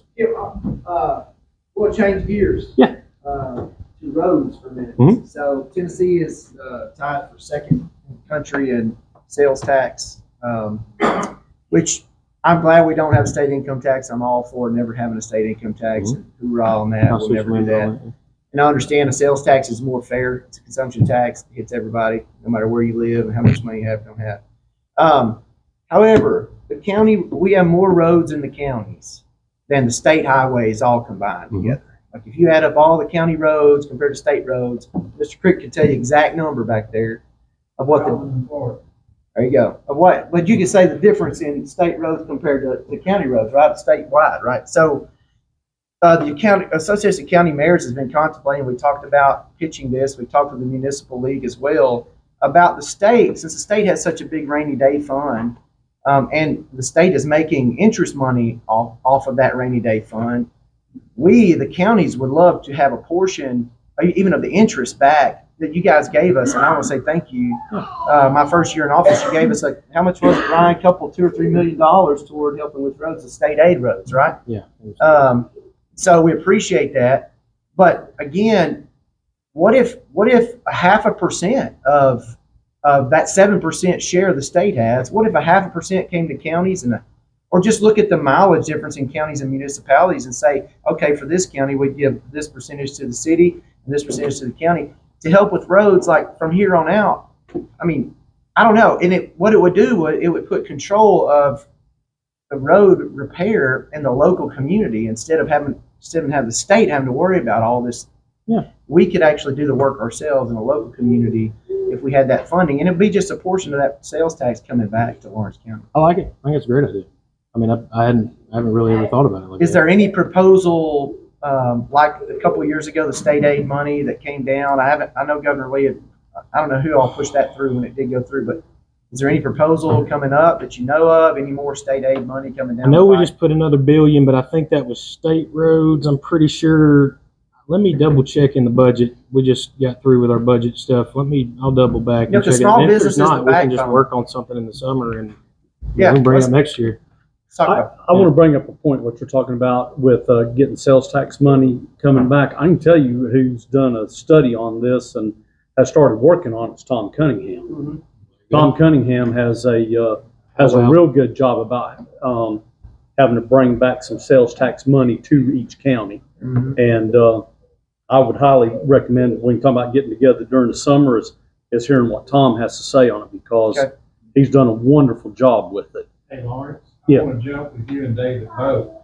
I wish the state, the locals get 2.75. I wish y'all would consider moving that to 3%. Just up 1/4% would be a great help for all these counties, and especially the small rural counties. Maybe the state lowers theirs by. Yeah, the state takes 1/4%. They're at 7. We collect the 9.75. Okay, my small business collects it. I have to pay it the 20th of every month. Only 2.75% comes back to the local. If the state would, as much money as they've got, would go to 6.75 and increase it to 3 to the counties, would be a great help across this state. Yeah, I think it's a great idea too. Yeah, we can talk about that too. I mean, yeah, I like it. Champion Great that. ideas. Great idea. Yeah, I like that. That's a good idea. Yes, sir. Come on. Before we leave, and this is really not for you, Kip, it's for Lawrence, the gentleman that's doing our video. Thank you very much. But he wanted a phone number to put on there where people could order tickets that don't know all this stuff. And so I think you ought to give them a number where that can be recorded and called if they want tickets. Well, I can give them my phone number, and that is area code 863-614-7500. Give me your number, Brandon. I don't remember it. 931-209-1016. Does the party have Venmo? No, but Laura is working on right now, and we hope to have it hopefully within the next week, Square. And it's going to be actually put on the website that she built. I do want to say, since I'm up here, and I don't want to take up any more of Kip's time. And if we need to, I mean, I can hang out and we can. Yeah, but I do want to point out something, and I don't think Kip's explained this like I'm hearing it. When we're talking about the school voucher, and there are parts of the bill that he did not like, and then there's parts of the bills he did like. I'm sure everybody in here has heard of the Ben Franklin technique of when do you make a decision. And what you do is you put on the left all the pros to something, and on the right all the cons to something. And if the pros are more than the cons, then you typically go with the pros. So I just want to say that. I mean, I don't know where Kip is on that, but I do want to say this, that yes, there are parts of the bill that we didn't like, and Kip's even told you there's parts of the bill that he didn't like. So did Clay. Clay didn't like. So did Paige. There's all parts of it. But they got the bill passed. Now, here's the good thing. And because we're staying involved, and yelling and getting mad is not going to get it done. But here's what will get it done, is now we got to get involved, and we got to let them know what we don't like in a reasonable manner, and let's take it to the legislation and let's get it changed. That's how we get it. Huh? Can I say something? Yeah. That is the reason, in the back of that letter, we enumerated the things as a party Right. that we did not like, and why we did not like them and presented it to you in that fashion. Now you have a record of what we don't like. We can go to work on that. Right. I had no problem with the letter. That was a great idea. One thing before you close, that every citizen in this county and every citizen in this state needs to be concerned about is House Bill 855 and Senate Bill Amen. 799, where the legislators got in. We're a private organization. The Republican Party is a private organization, the Democrat Party, the Lions Club, the Rotary Club. And y'all have heard me talk about this. I testified in the House. This bill that Lee Reeves brought up in the House and our Senate majority, not so Republican, Jack Johnson brought up in the Senate, it stuck their nose into our private party business to take the way to have a convention away. That has been upheld 3 times in the state. I mean, the federal Supreme Court is unconstitutional. Why in God's name our legislators in the House and Senate, and I have to say, hats off to Senatorial District 28, everybody in that senatorial district, that includes Skip, voted to leave it, not to take our right to convention away. They're trying to destroy the autonomy of the Republican Party. They are, and I'll tell you even this. Paige wouldn't say it, but I'll say it. It was Jack Johnson who threatened Paige that if he voted for it, he would make it look bad for him. And I'll just tell you what Paige told him. Paige told him, he says, I don't vote for you, I vote for what my constituents want. Yes. Here's again, kind of a question for Brett Cooper. I think John Myers already leave the room. Yeah, John had an emergency that he had to take care of. So a couple of years ago, a lot of our commissioners voted to make this county a Second Amendment sanctuary. Did you vote for that? Were you there? That was just before It we. was like a resolution to make it a Second Amendment sanctuary. So my understanding, Tennessee is like the only red state besides Florida that does not allow long gun carry. Well, red state. Florida is the only other red state. The others are blue states, which you'd expect. I mean, California, you can open carry a loaded rifle. Isn't that insane to think about? So my question is, can the district attorney just refuse to prosecute such a case? I mean, I'm sure we've got a sheriff who's not going to grab you on the side of the road if you're carrying a rifle with a magazine in it. But could we also maybe have a district attorney that's going to just say, well, look, I'm not going to really waste my time and our attorney's time prosecuting these at the local level. If you guys can do that with pretty much any case that comes to you, you can decide you're just not going to prosecute it.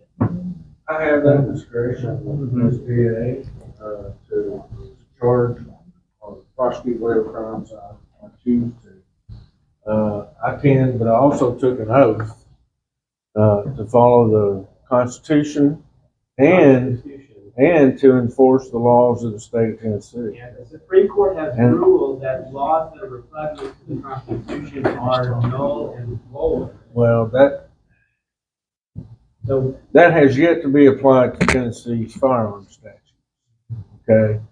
I will also point out that our legislature, for the first time since I've been elected, has tried to remove district attorneys who they felt weren't doing their job. Because, and now granted, what has happened, because our legislature is super majority Republican, they have gone after the Memphis DA because he was refusing to enforce certain laws, or the way that he was enforcing certain laws. They've subtly gone after the Nashville DA and then another DA in another district. So are they going to go after me? You know, taking what? Those people were not prosecuting actual crimes. Right. Well, they were. Well, actually, what drew the attention of the legislature to Memphis was a program he instituted for firearms offenses. People that were arrested with firearms that were convicted felons. He instituted a diversion program for them where they basically could could end up without another felony conviction. That's what drew their attention, was he wasn't enforcing that law. And that's what when they started the removal process to remove him from office. The only way I can be removed from office is by the legislature. So would they try to remove me? I don't know. To be honest. Governor got mad at you about the mask mandate when you wouldn't enforce it, didn't he? Yeah, he did. And thank you, by the way, Brent Cooper. I'm just going to tell you. Bill Lee has been the best thing to happen to criminals in Tennessee in a long, long time. And I know I'm being recorded.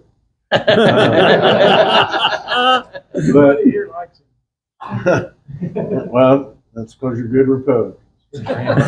But anyway, I guess the answer is I could say that I'm not enforcing this. I'm going to let everybody carry firearms and carry whatever they want to do. But what I can't say is that all of our police chiefs and sheriffs would stand behind me with that. Okay, because their guys are the ones out there on the street, and when they see somebody walking around with an AR-15, they have to make that split-second judgment. Is this guy exercising his constitutional right, or is that just in 46 states, including California? I'm just saying, and I say that because I've been told this by law enforcement officers. So the answer is sure. I can say I'm not enforcing this, but could there be repercussions? Sure. You could end up with me being ousted from office and somebody being here replacing me that will enforce it to the max. Right. I will say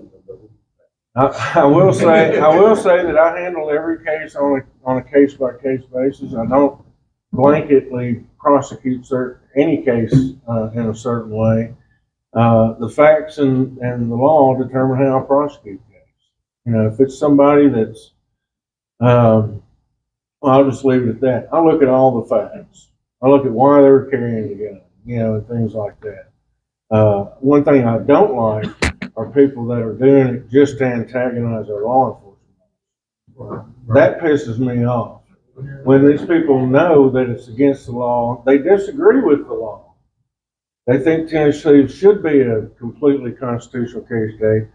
So what they do is they get their phone and their TikTok channel and their YouTube, and they go out and they start drawing law enforcement attention on purpose, and they're wasting these first responders' time because they want to make a point about a law they disagree with. Meanwhile, you got officers that are having to deal with it. Officers that could be protecting citizens. So that comes down to an issue, because that happens in states where it's completely legal.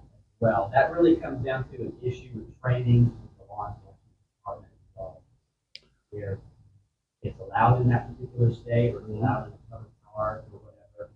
And the reality is, we come from a country where everybody carried around a sword and a gun. Everywhere they went. Look, you're not going to find a bigger supporter of the Second Amendment than me. This is legislative. It has nothing to do with DA. It's not really fair to say that a Second Amendment check is a bad thing. Okay, so maybe it's illegal in Tennessee. Yeah, you're going to get in trouble, but that happens in other states. What do you think? Let me just ask you this, because I'm curious to know your position on it. Bill Lee, like I talked about earlier, he made it easier for convicted criminals, violent offenders, to get parole. Do you feel like a guy who's walking out of prison after his 4th aggravated robbery conviction, for holding up mom and pop's grocery store down here, do you think he should be able to walk around with a loaded AR-15? Are you legal for that, regardless? Well, wait a minute now. It is. It is because he's a convicted felon. That's my point. So you're okay with that restriction? You're not advocating for pure Second Amendment. Everybody in the country, every citizen. Convicted felon, sure, yes. So you do agree there can be some restrictions on your constitutional rights. You violate other people's rights, you waive your own. And I assume you also agree. I assume you also agree there can be restrictions on your First Amendment. No, actually, Very limited, very, very limited. But there can be restrictions. I mean, it would have to be like inside of my Yeah, that's what I knew. Right. Yeah. Right. Hey, We have rights, but they're not all absolute. I guess is what I'm saying. yeah, we went past 30 minutes past what we normally do. We can stay around and talk, but I know there's a lot of people here that want to get going and moving.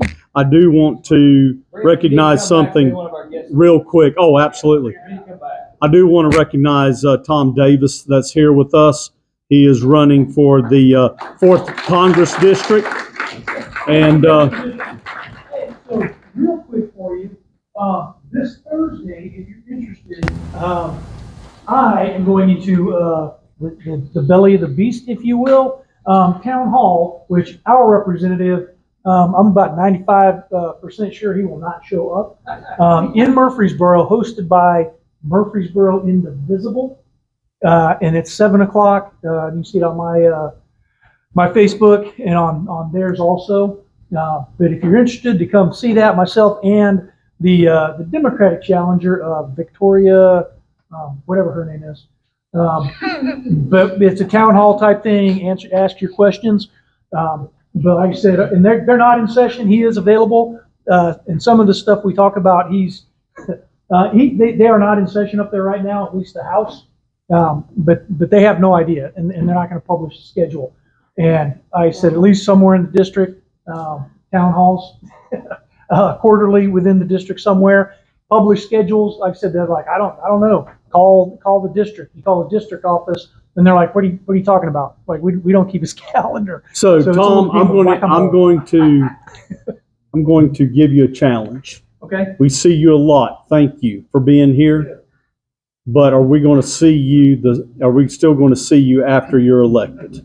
Absolutely. The part of it is right keeping there. your word. That right there is important. I said at least quarterly. Because I actually see Andy Oogles, who's not our congressman, more than I see Scott Desjardins. Me neither. I'm just telling you. I see Andy once a month. It seems like. Yeah. So, like I said, if you're interested in that, or if you're on Facebook, Tom Davis for Congress, I appreciate the follow, the shares when you see the posts. YouTube, Tom Davis TN4, I'm on the things. But we need some different things going on in Congress.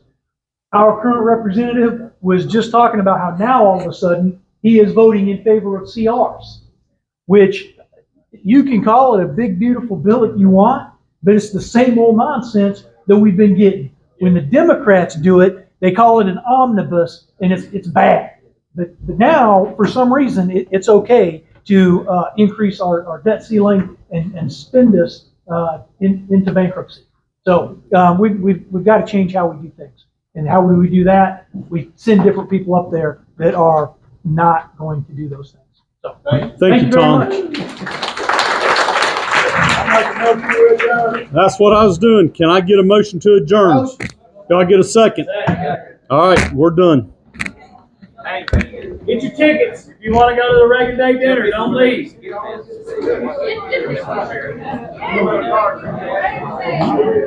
I know they don't.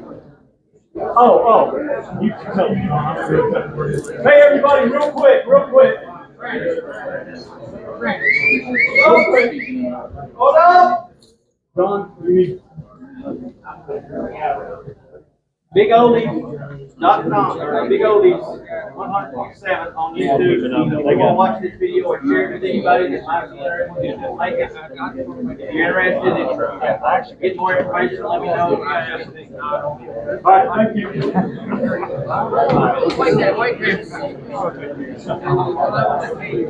Yeah, you guys.